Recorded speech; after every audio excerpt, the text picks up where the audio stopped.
Karibu mtazamaji. Maofisa wa polisi wamezingira ofisi ya ubalozi wa Tanzania hapa Nairobi kuwadhibiti wanaharakati wanaopania kufanya maandamano kuhusiana na kukamatwa kwa mwanaharakati Boniface Mwangi. Japo duru zinaarifu huenda Mwangi ameachiliwa, bado hajaonekana au kuzungumza na walio karibu naye.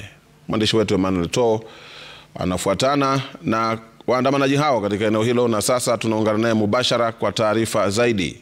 To.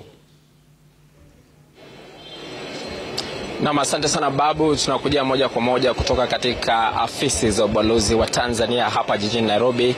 Na kile ambacho kinajiri ni kwamba maandamano hayo ambayo yalikuwa yamepangwa na wanaharakati ambao wanataka Boniface Mwangi kuachiliwa yamesitishwa, na waandamanaji hao wameondoka hapa pamoja na maafisa wa polisi ambao walikuwa wanashika doria katika eneo hili.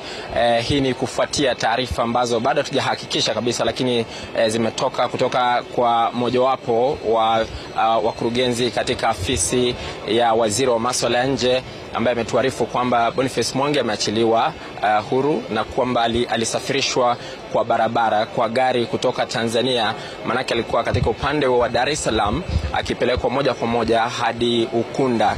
Kwa sasa kikosi chetu cha wanahabari kiko katika kaunti ya Kwale kuweza kuhakikisha taarifa hiyo, lakini bado hajaonekana. Lakini taarifa ambazo zinatufikia ni kwamba ameachiliwa huru na kwa sasa anapokea matibabu katika hospitali moja katika kaunti ya Kwale kule Ukunda. Lakini yale ambayo yamejiri yamefuatia matukio mengi siku ya leo, ambapo Wizara ya Masuala ya Nje imeandikia taarifa Wizara ya Masuala ya Nje ya Tanzania ikiwaambia kwamba imewanyima nafasi ya kuweza kuzungumza na raia wake ama kuwasiliana naye.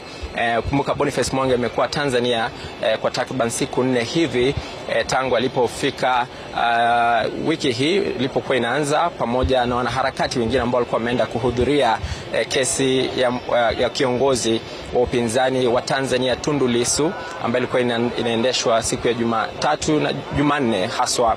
Na bila shaka kuna Wakenya wengine zaidi ambao wameachiliwa, Wakenya 6 wakiongozwa na Martha Karua, kiongozi wa chama cha PLP, pamoja na aliyekuwa mwanasheria mkuu ambaye pia aliachiliwa siku ya Jumatatu tukikutana naye katika uwanja wa ndege wa JKIA. Kwa hivyo kuna mengi ambayo yamejiri, na kumbuka kwamba pia Rais wa Tanzania Samia Suluhu Hassan alisema kwamba hata ruhusu watovu wa nidhamu kwenda kutovuka kule.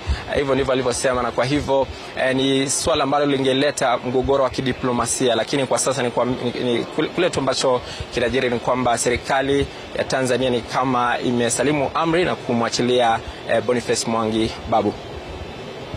Asante sana To kutoka nje ya ofisi za ubalozi wa Tanzania hapa mjini